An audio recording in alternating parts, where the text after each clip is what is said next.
Boom. First one of the year. Holy shit. Praxis Sales Mastermind. Very excited to see some new faces here, and always excited to see some good old friends here. So it's going to be a good call.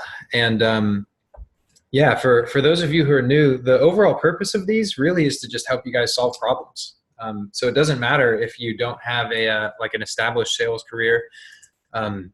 We love helping people that are looking to get into sales, curious to learn more about sales, or people who are just starting out, with everything from like, even if you're an entrepreneur running your own business, how do I grow that?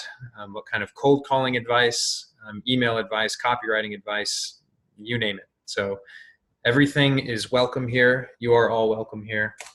And the overall gist of how these things are typically run, there's going to be one person that's quote unquote in the hot seat, right? So that's the person who's going to raise their hand and say, hey, I'm thinking about this. I have this question for the group. I'm running into this scenario. I'm not sure how to overcome it.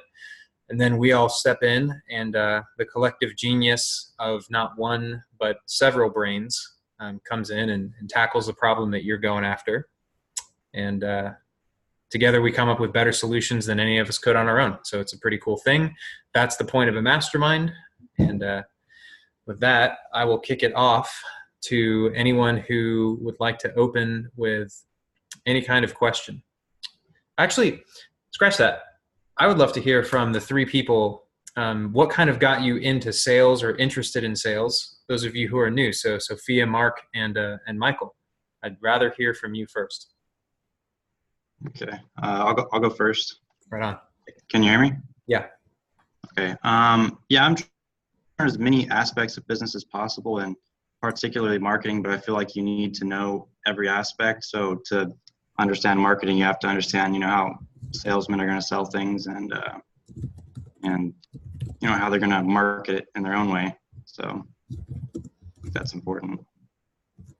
Yeah, right on. Where are you at in Praxis, man? So I started in May.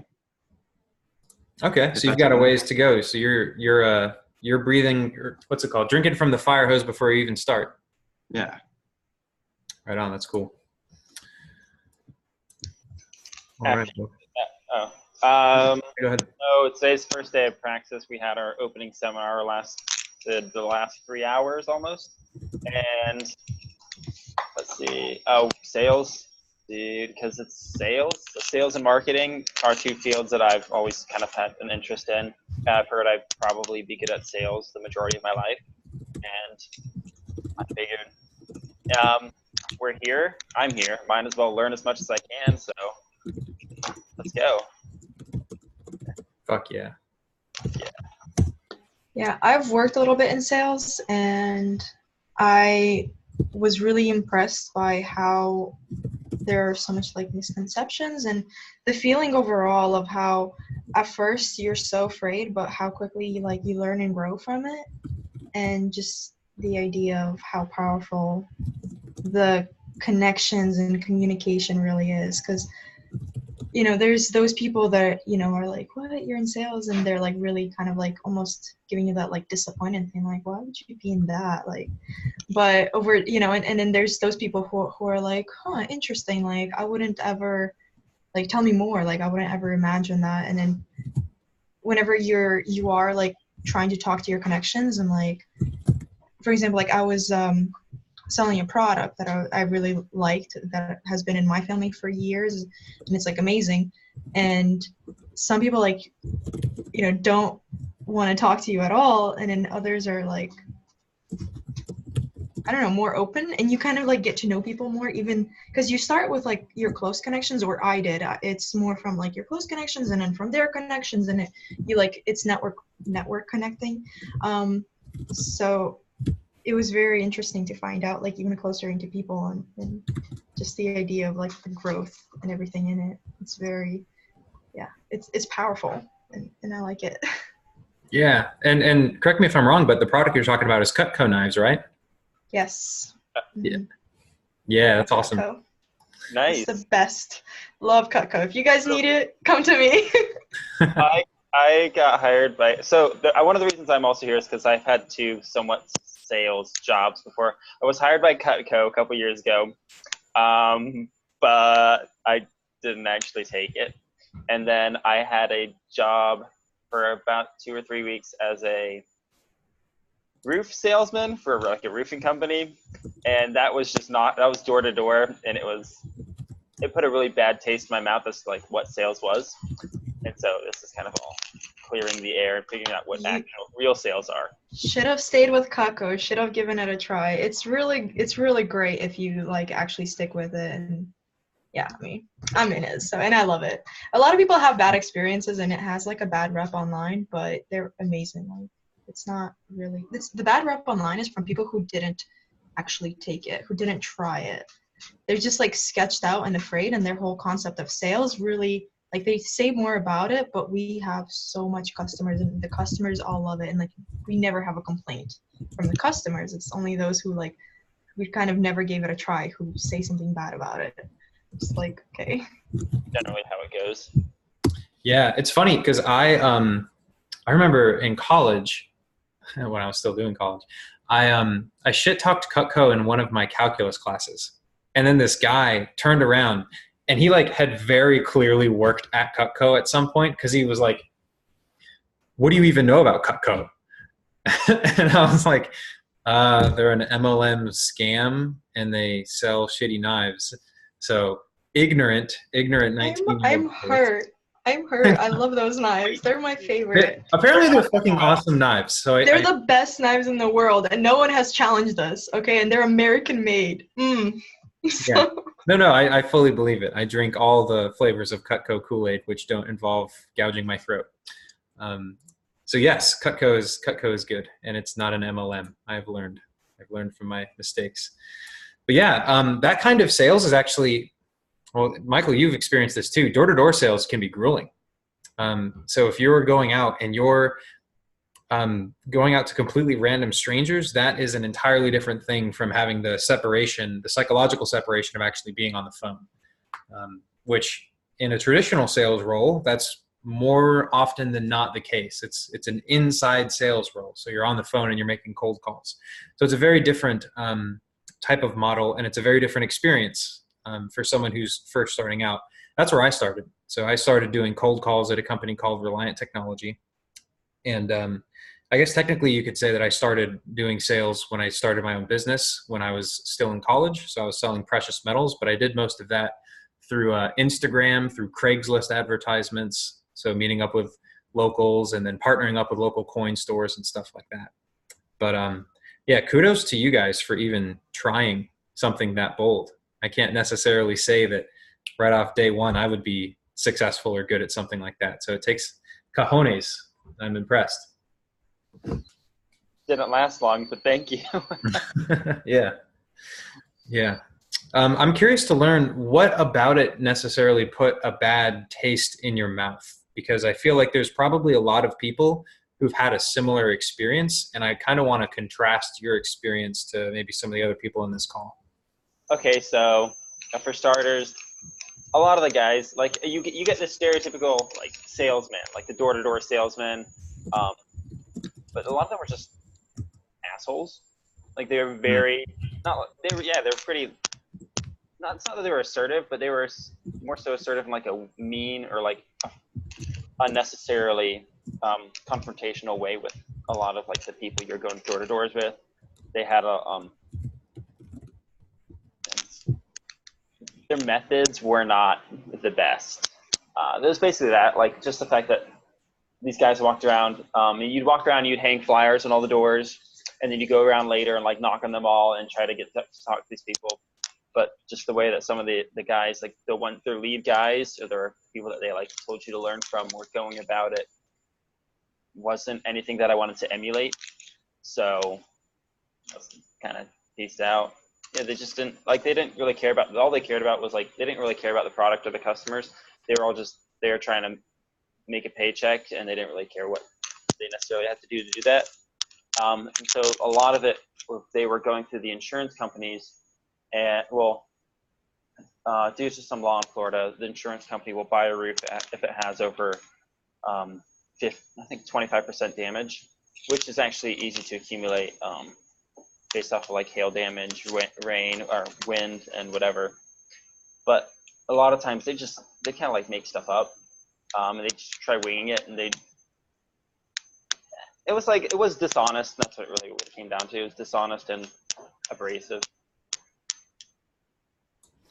Yeah, I would That's always so bad. advise anyone Stay to out of it.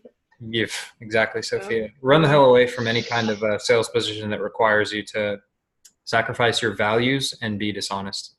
Mm-hmm. Kind of reminds me a little bit. I had a job selling a piece of wearable exercise equipment at Best Buy.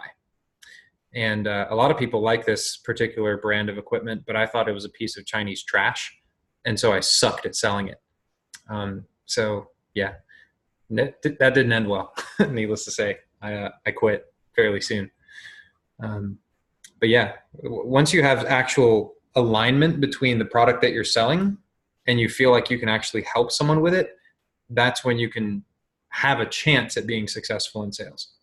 If that fundamental thing isn't there and it's not clicking for you, you're just going to suck and it's not going to be fun. And you're going to feel bad every time that you succeed because you don't believe in what it is that you're even selling. So that's a really good thing that you were able to be that self-aware and see the situation around you and get out of it. Yeah. And I learned and moved on. So whatever, that's life. You keep going. Yeah, absolutely. So curious, Michael, Sophia, if either of you are looking into sales roles in particular, we have some more veteran salespeople on the call, Jared, Ben, myself. Do you have any questions for us? I've done an interview with you, so I think I kind of know the gist, and I'm really confident about it. And I'm more looking into having operations as my first go-to, but if that doesn't, then I would definitely like sales. I'm sorry, I'm saying that I'm putting sales on like the second option, but I would either one would basically I'd be really interested, or both, if that would be possible. That's what I would be interested to do in the future. Yeah, cool. Yeah, zero offense, dude. If you want to go into operations, go into operations. Sales isn't for everyone. There's no way it's not meant for everyone. Yeah. It's not everyone's first choice. Totally. That's why departments exist. There's different. The only way you'd get in trouble if you said marketing was your first choice. Then you might catch some flack in this call. Okay, yeah, I think I know why. Yeah, he's correct. Yeah. It's I've always had the temptation to have one of these calls just dedicated to talking trash about marketing and dedicating it to just getting a roundtable discussion about why the hell people should choose to go into sales first, because it's a no-brainer. But if we're going to do that, it's going to be intentional, so we won't slip into that today. Jared smiles. He knows. Yeah, the one actual marketer here. Straight up marketer. That's all, that's all I do. Mm-hmm. But you also say go into sales first. Oh yeah, 100%. Yeah, absolutely. Yes. And there's reasons for that. You'll have to come back another day if you want to learn. There's your bait hook. So cool. I mean, I guess I would turn it over to you, Michael. I mean, you don't have to ask a specific question to the group in the sense oh, what are the top 3 challenges about sales? But if you're looking to maybe gain some insight on how you can land yourself a sales job, there's any number of contexts that you can ask about. It doesn't have to be like an interview style format. Yeah. Okay. Well, I guess the only question is, what do actual sales, with that, my perspective or my experience being what it is, what does actual sales look like? It's very broad, but it's going to vary across industry, product, inside versus outside sales. Okay, so let's go B2B. B2B. I'll give just a brief rundown if you're curious. I do B2B inside sales. I sell marketing lists to businesses. A standard sales cycle is generally about 2 weeks for me. I get my lead, however that may be. I call them up, get them on the phone. They're interested. They want this. I go through the product, what they're looking for, where we fit in, whether they're looking for emails, build their list out, whatever that may be. send a quote to them. Then it's just a follow-up schedule of, it's a lot of follow-up for me of like sending out the initial quote, then just like staying in touch until we get stuff approved. It's really not the most entertaining sale. There's no demo for me or anything. There's nothing like that. It's the initial call most of the time, maybe one follow-up call, emails following up, and then one call to close the deal. And that all takes about 2 weeks. That's the standard sale I make. Cool. Yeah, and mine's different. So I work in SaaS, and basically an inbound demo request comes in, and then I schedule the call with them to do the demo. The demo goes well, it fits their needs, then we follow up. I start them on a 1-month free trial, right? So right off the bat, totally different sales cycle, totally different ball game from Ben. Yeah. Ben is cold calling and sourcing his leads on his own, whereas mine come inbound warm to me from a marketing team that's already attracted the interest.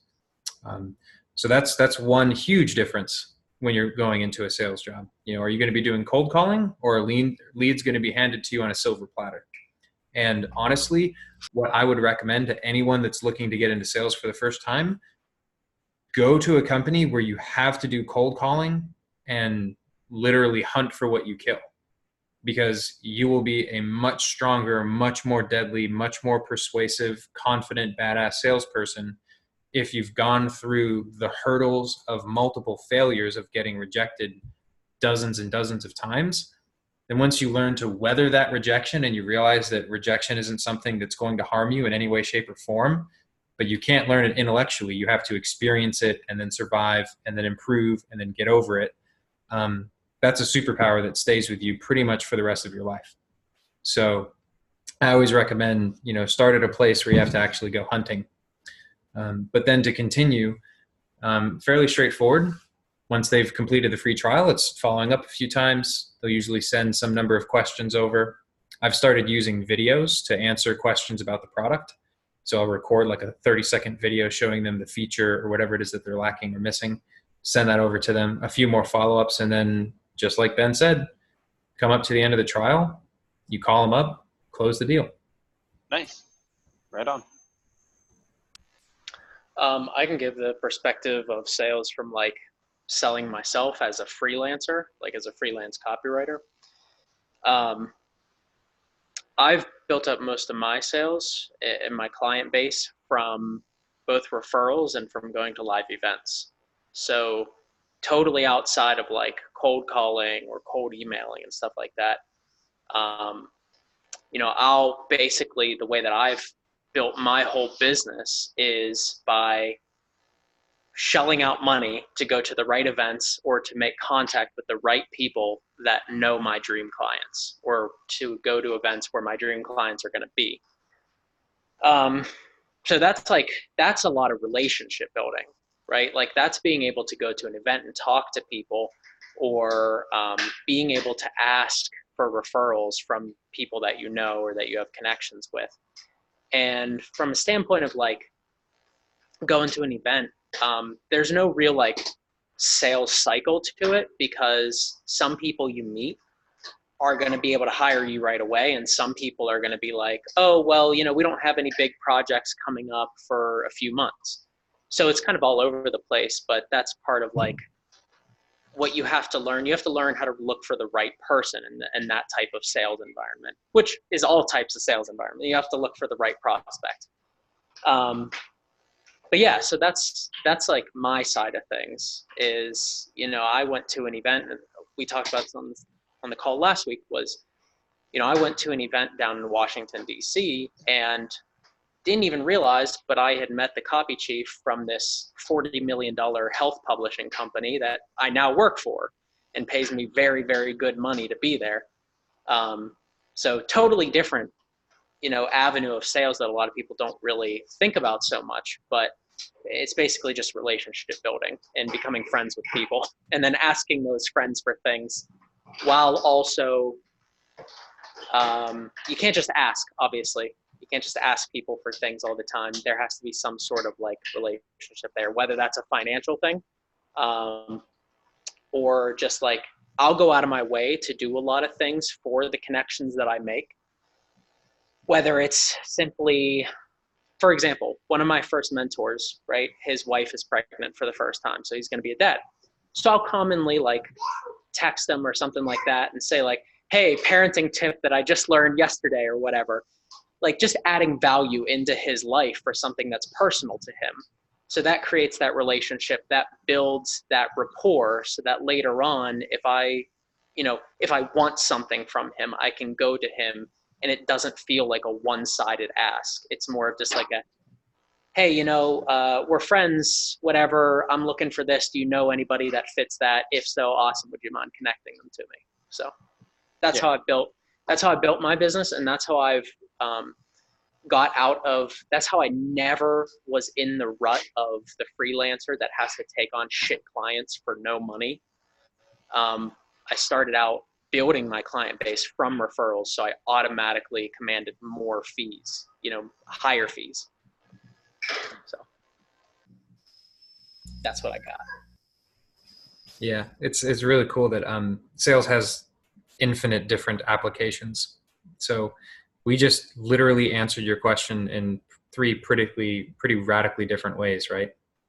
Yeah, absolutely. And it was great. Yeah.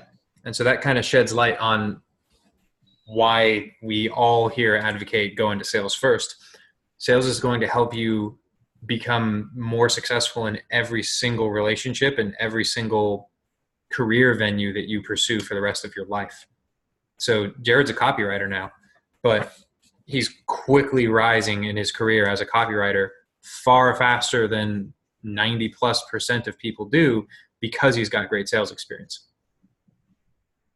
And I found if I wanted to do cold calling, I could do that to build my career as well.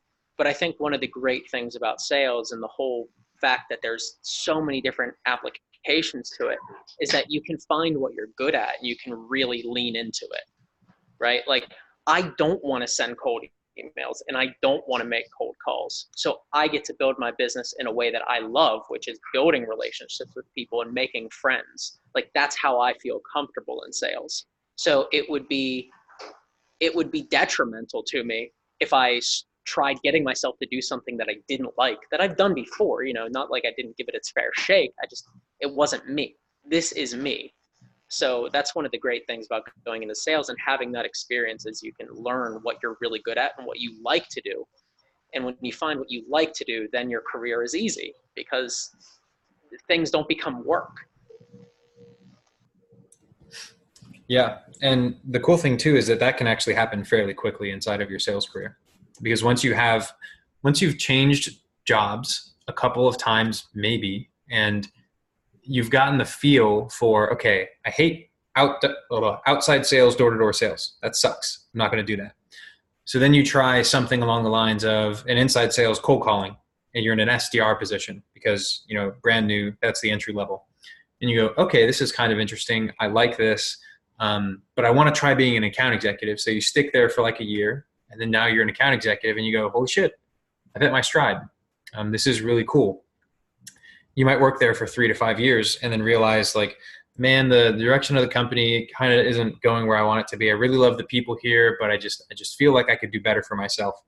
Well, if you've done well in your sales career, the door is wide open for you to literally go and work anywhere that you want. People are hungry for top closers. I'm trying to hire 2 right now, and it will prove to be difficult because top closers are rare. They're very well paid, and there's a reason why the top performing sales executives in any type of company, not sales executives meaning VP of sales, I mean like account executives, like mid-level, low-level people. They tend to make more than directors in virtually every other department because it's a high value skill. It's very high demand. So if you're competent in that particular arena, not only do you gain superpowers in other areas of your life, you'll also be in the top 1% of income earners. And there's not many other career paths where at the entry roles, you can get that kind of income velocity in your life. Yeah. Cool. It's why the everyday person will never make really good money, significant money, is because they see themselves as trading their hours for their output, right? They don't see themselves as an income generator for the company that they work for. And that's what you are in sales. You are not you're not an employee who's just like doing grunt work. You're somebody who is making the bottom line of your employer better. You are bringing them revenue. So you have like one of the quickest things that really fucks with people in like freelancing and stuff, or like copywriting and what I do. Starting out, I was charging $100 an email. My mentor was charging $500 an email. And people might see that and go like, for a 200-word email, like literally he's making dollars per word that he types. And outside people, like everyday people would be like, well, who the fuck would pay $500 for an email? It's like, no, they're not paying for an email. They're paying for an email that's going to go out that's going to make them $10,000, $5,000, $20,000. Like, he's not an email writer. He's a revenue generator. Gotcha. As all salespeople are. So you base your worth on that mindset and not like. It's not that, that trading hours for money or time for money. Cool. Yeah. And there's a lot of people in Praxis that want to transition at some point into entrepreneurship, and sales is definitively the move if you want to translate your experience into that. Because as an entrepreneur, the first thing that you're going to be doing is probably working alone or with a partner. Someone has to do sales. Otherwise, you don't have a product. Like, you just don't exist. So sales is going to help you build all of the relationships with vendors, partners, etc. Unless you're Toggle. Unless you're Toggle. Unless you're Toggle. What do you mean? They didn't have a sales team till you came on. You said you always need a sales team. Toggle's a fucking unicorn, dude. They don't count. That's why I said they're the exception. Yeah. So yeah, Toggle's super weird. They were around 11 years and got 400,000 active users and grew to 10 million in revenue, and they never had a salesperson. So there are unicorns. There are very tall Chinese basketball players, and they are the exception. So all that being said, another thought that kind of popped up in the middle of that thought is sales is one of the only career paths where like your own personal development has like a 1-to-1 correlation with your income.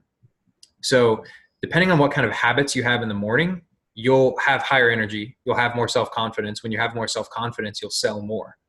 And so it's this really fascinating virtuous cycle where you're selling more, so you feel more confident. So you try working on yourself more. You go to the gym earlier in the morning, whatever. And that results in you closing more deals because you're showing up with a more confident energy. You're manifesting a healthier, more authentic, confident version of yourself. And again, the idea is like, there's nothing else. Like if you're a computer programmer and you like get up early and you go to the gym, you might have like a 5 to 10% increase in your efficiency. But if you enter into that state of like mental magnetism where you just feel on fire, opportunities, like it literally feels like they're just kind of like flowing to you just because you're in the right energetic or emotional state. And then that compounds on itself over time. So then you gain the reputation of like the wizard in the office, right? Like you're just killing it. But even if you take just like a purely rational, analytical look at it, no mumbo jumbo whatsoever, literally your habits correlate perfectly with your income.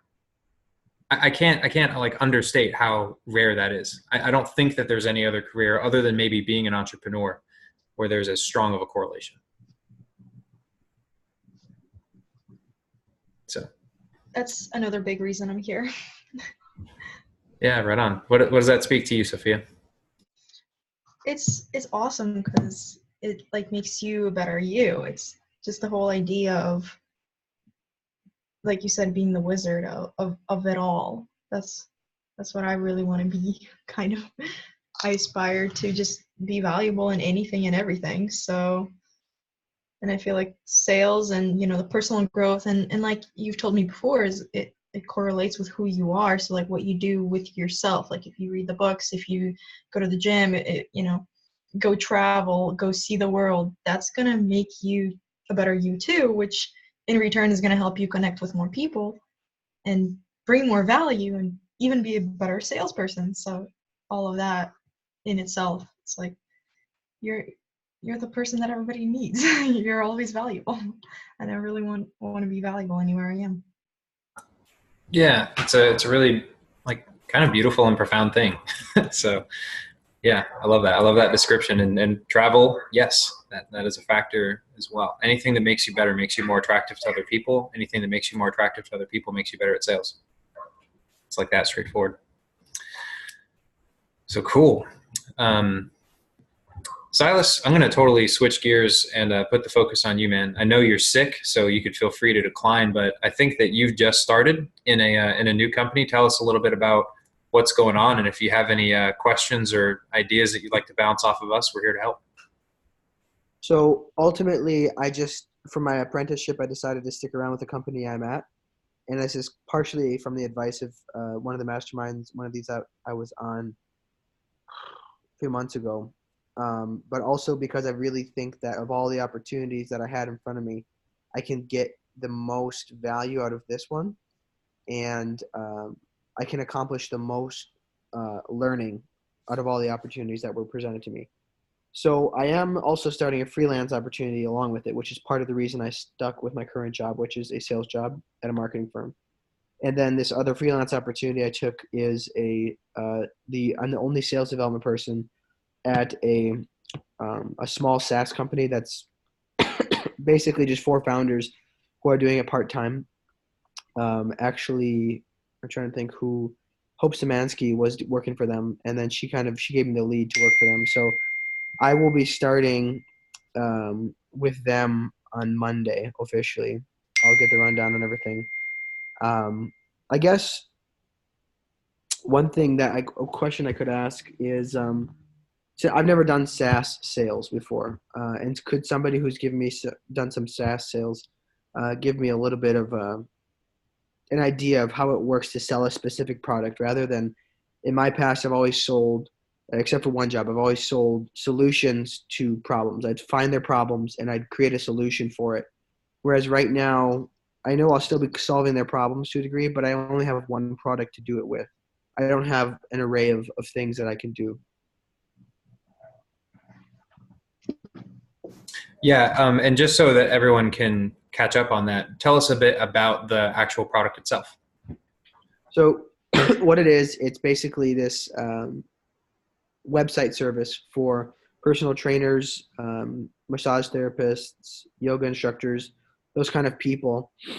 And I think they're changing the prices, and they're going to get back to me on this because they just raised their prices this year. But for a very low cost, people can get their own little website, kind of similar to a Facebook page, I guess, but it's on its own website. And there's a lot of other features that can be offered with it. Some of that I still have to understand a little bit more in depth. However, that's the basics of it. So, they can have a place where people can schedule with them without having to call them and go back and forth. They can just, schedule right here. They can accept payments, kind of the basic things that these people who are starting their own little business, I guess you could say, a lot of times they don't think about, because as a fitness person, that's what they care about is fitness. They don't know about the business side of things. Cool. So the truth is that basically all the common same principles that apply to selling software are going to apply regardless. It doesn't matter what industry that you're in. So something that is important to focus on when you're talking to these people or reaching out to them via email, focus not on the features of the software, focus on the benefit and the value that it brings to the customer. So in your case, what you're going to enable these personal trainers and so on to do is effortlessly schedule appointments online and increase their revenue. So you're talking about making them money, right? So that's a fairly straightforward thing.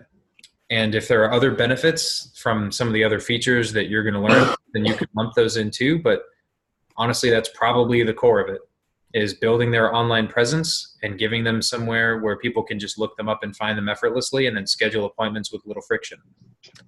So when you're reaching out to people, focus on that. Yeah, that makes sense. I guess overall, I assume it is pretty similar to the rest of sales. It's very all the time. It's pretty much the same thing. It's just I don't know. I guess I didn't really have a question prepared. I was just going to join in and listen tonight. So one other thing I guess I could ask is how do you guys go about when you're collecting leads? Because I'll have to be collecting leads to go to these people to call upon. Do you guys have any way that you are able to, in a quick manner, collect these leads and, instead of going on LinkedIn and doing all these searches and then just moving them all over to a spreadsheet, do you guys have any way that can expedite that process? Well, before we jump to that, I think, Jared, you were going to add something to the previous question.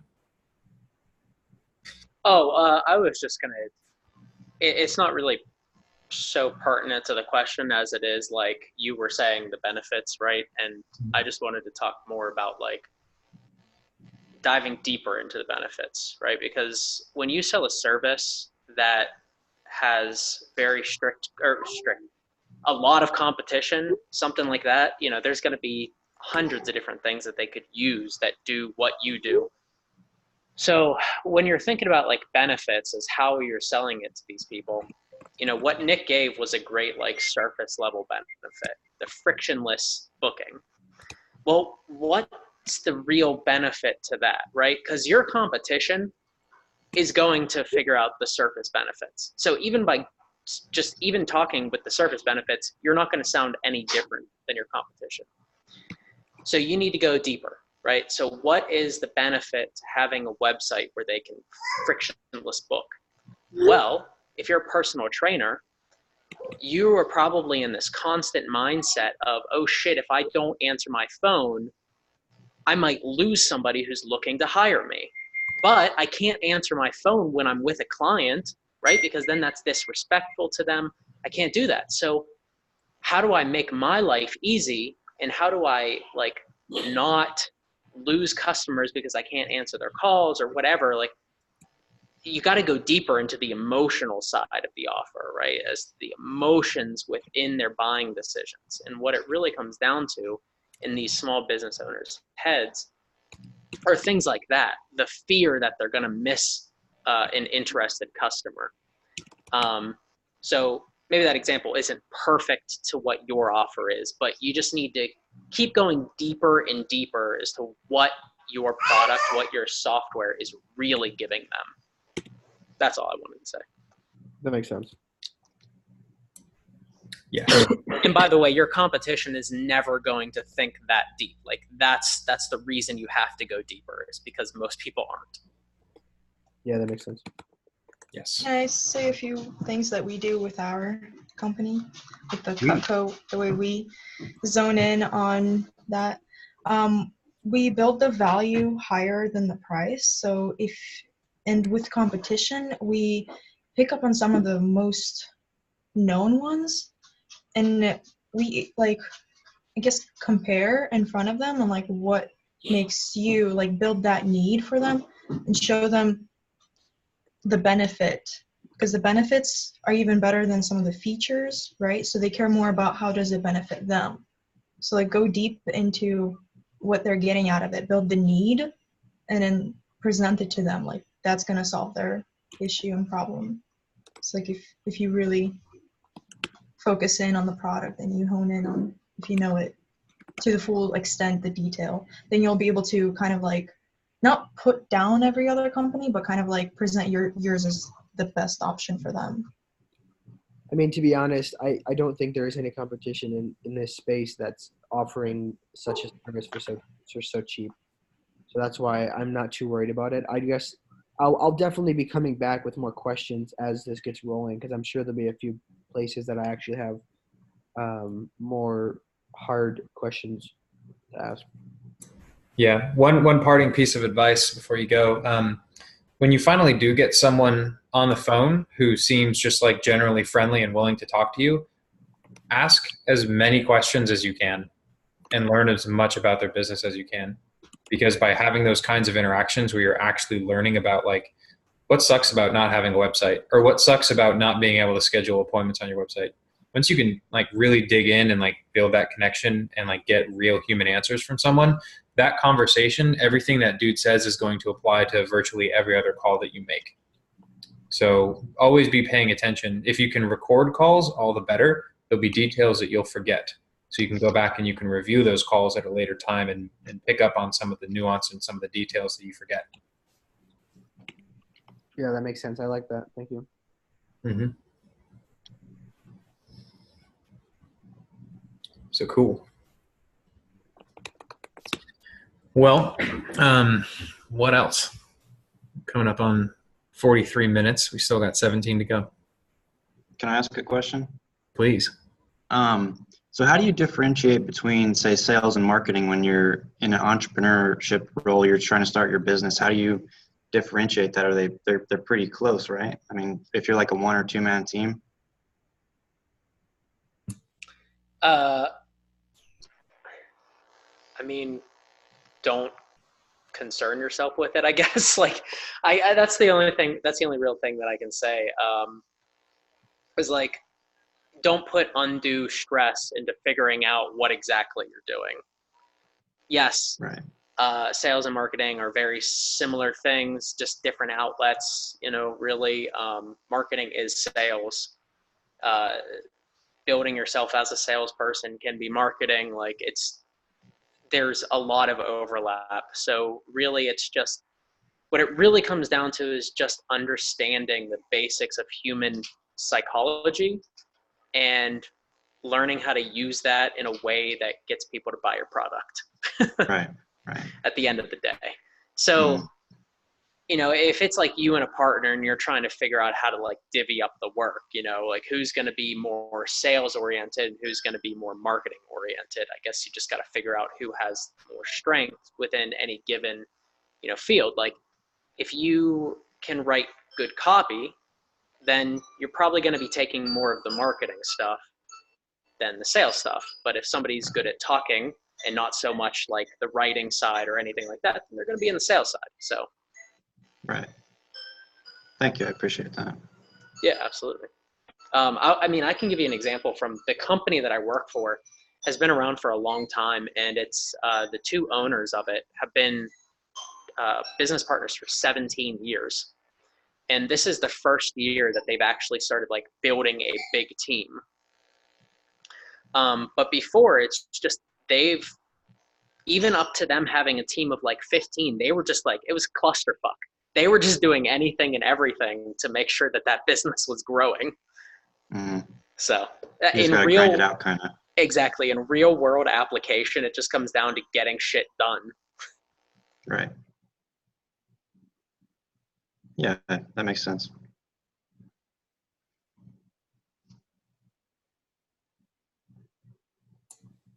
Cool. So, Ben, do you got anything interesting on your plate? Not too much right now on my plate, actually. We're heading into a new year, so it's just like pushing out sales, trying to get stuff done.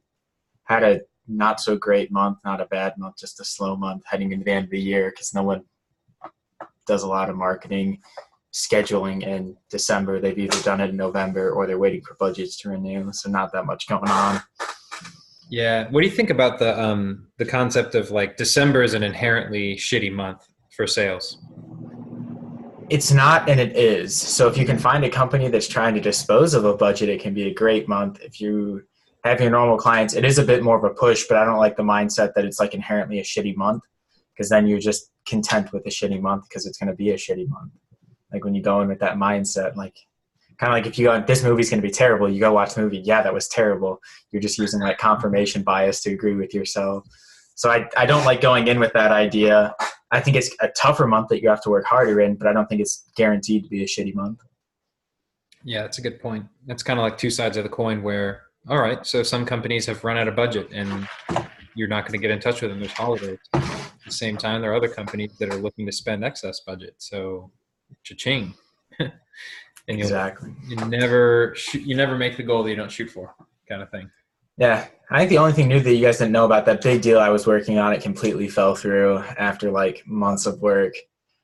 I got one email, hey, we decided to go with a different company. Peace. Oh, damn it. Yeah. What do you do in a situation like that? I'm curious. So I sent him. I sent him an email. I'm gonna follow. So that was in November. I'm gonna follow up with him this month and just be like, so checking in to see how that other company worked out. Because from what I was able to figure out, they went with the company. So we were quoting them $160 a thousand roughly on all the demographics they wanted to match. They got quoted at $30 a thousand, which is significantly lower, but that's lower than what we pay. That's lower than our cost on our end. So I'm thinking they got taken for a ride and spot unscrubbed data. So I'm thinking I'm going to hit them up this month. They're going to say, yeah, that data was garbage, and I'll be able to win them back. But it's just a matter of waiting to see, because the problem is that sadly in the data industry, there's a lot of slimy people that like oversell products and over promise. So there's a lot of like unethical practices that go on. So it's hard to stem those. Like people will guarantee stuff they have no way of guaranteeing. Companies, we actually just, here's an example, picked up a huge client from another company that just went out of business and is going through a ton of lawsuits because they were, you know, those websites were like, click on this link or like this page and we'll give you 3 cents or whatever.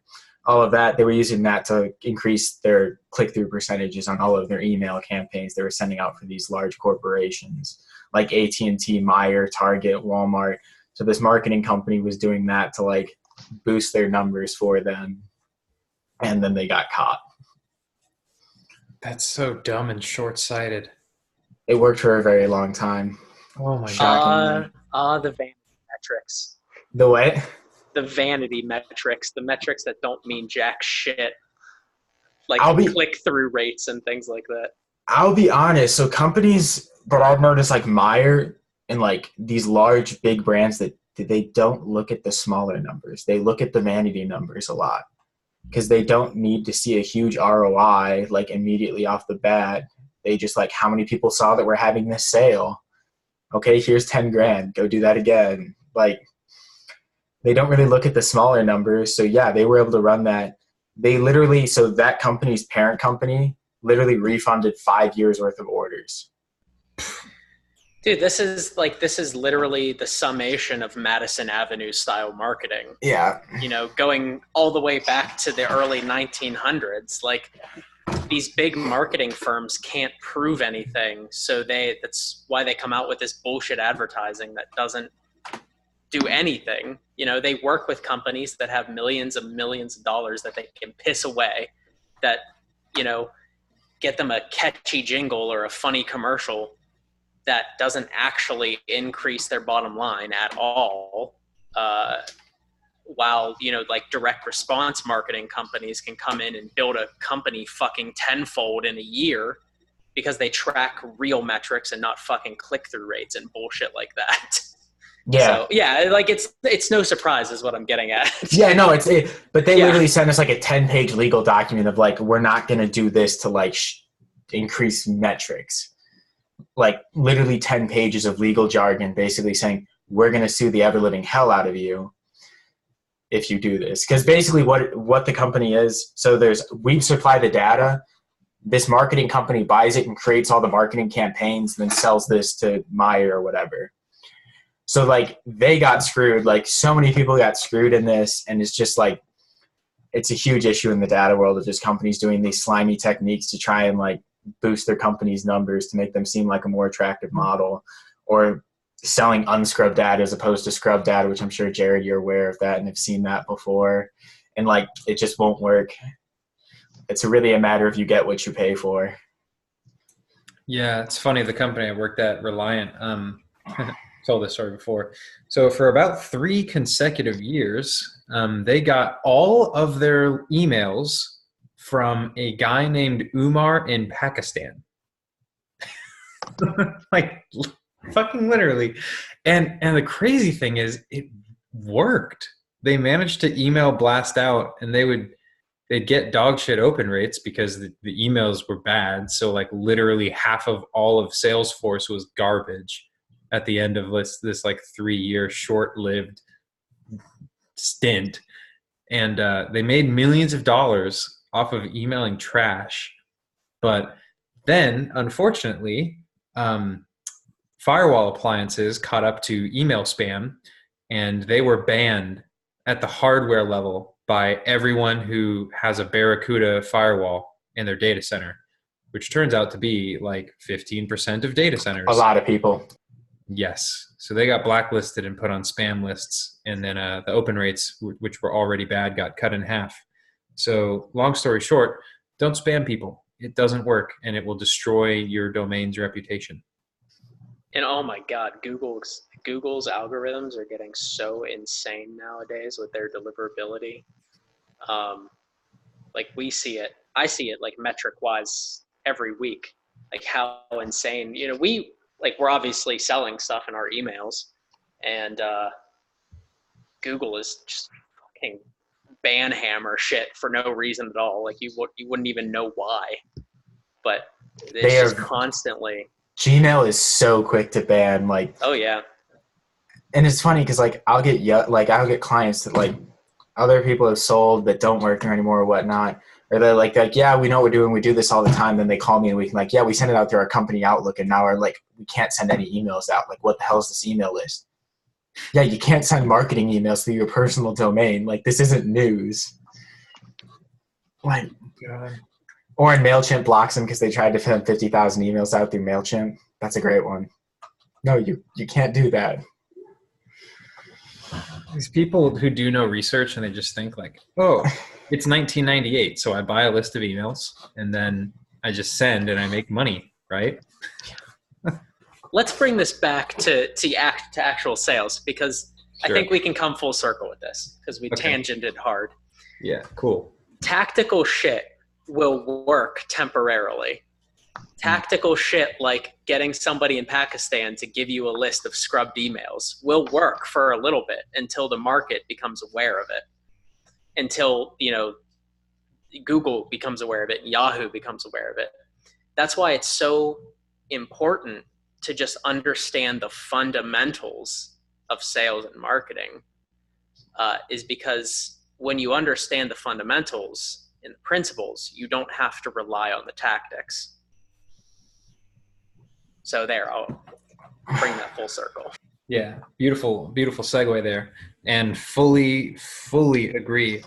And there's examples of that at every single level of sales and every possible application. My favorite example is some dude like 5 or 10, probably 10 years ago, wrote a book. I don't even remember what it's called, but he suggested to use the phrase, "Did I catch you at a bad time?"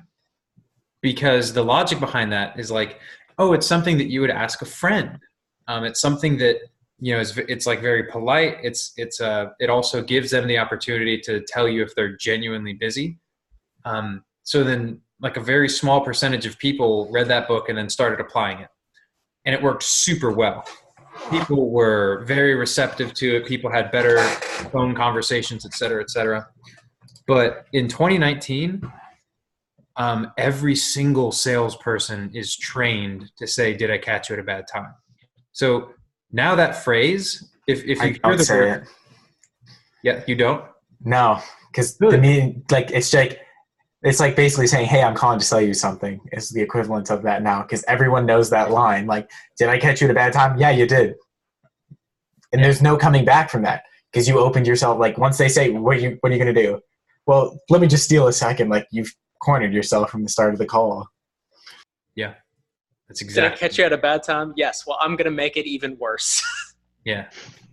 Well, fuck you. I don't care anyway. Yeah. Let me just show you how big of a steamrolling rep I am. Yeah. That's good. Cool. So behind every tactic, though, like there's going to be a fundamental reason why it works. So like if you take that example of "Did I catch you at a bad time?"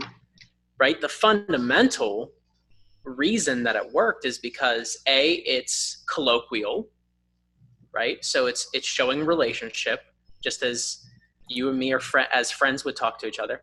And it's also interrupting your daily pattern, right? Everybody has their daily routines, right? And the whole point of marketing is that you're breaking that, you're interrupting that pattern so that you get them to actually consume your marketing. whether that's video or copy or whatever. So the "did I catch you at a bad time" hits both those two levels of fundamental like necessity for getting into that sales conversation of, hey, we're friends, you know, you can trust me. We're just two pals chatting. And also I'm going to say something that's going to break you out of your daily pattern so that you pay attention to me. So, yeah. Yeah, very true. Yeah, I love that example. And I literally remember when I was at Reliant, I modified, hey, did I catch you at a bad time? Just to saying, hope I didn't catch you at too bad of a time, which is very different tonality. It's also different language. And people responded to it infinitely better than did I catch you at a bad time. Similar wording. So it speaks to the same colloquialness. It speaks to the same respectfulness. But I'm also not asking a question. That's another thing. It's like, I'm not opening myself up to the vulnerability of saying, yeah, this is a bad time, go away. That kind of thing, right? So we're coming up on a minute here. So we're going to wind down the recorded portion of the call. And I'll always keep these open for 15 to 30 minutes after for everyone who wants to hang out. But this was an awesome one. Thank you all for coming out. And now we are signing off.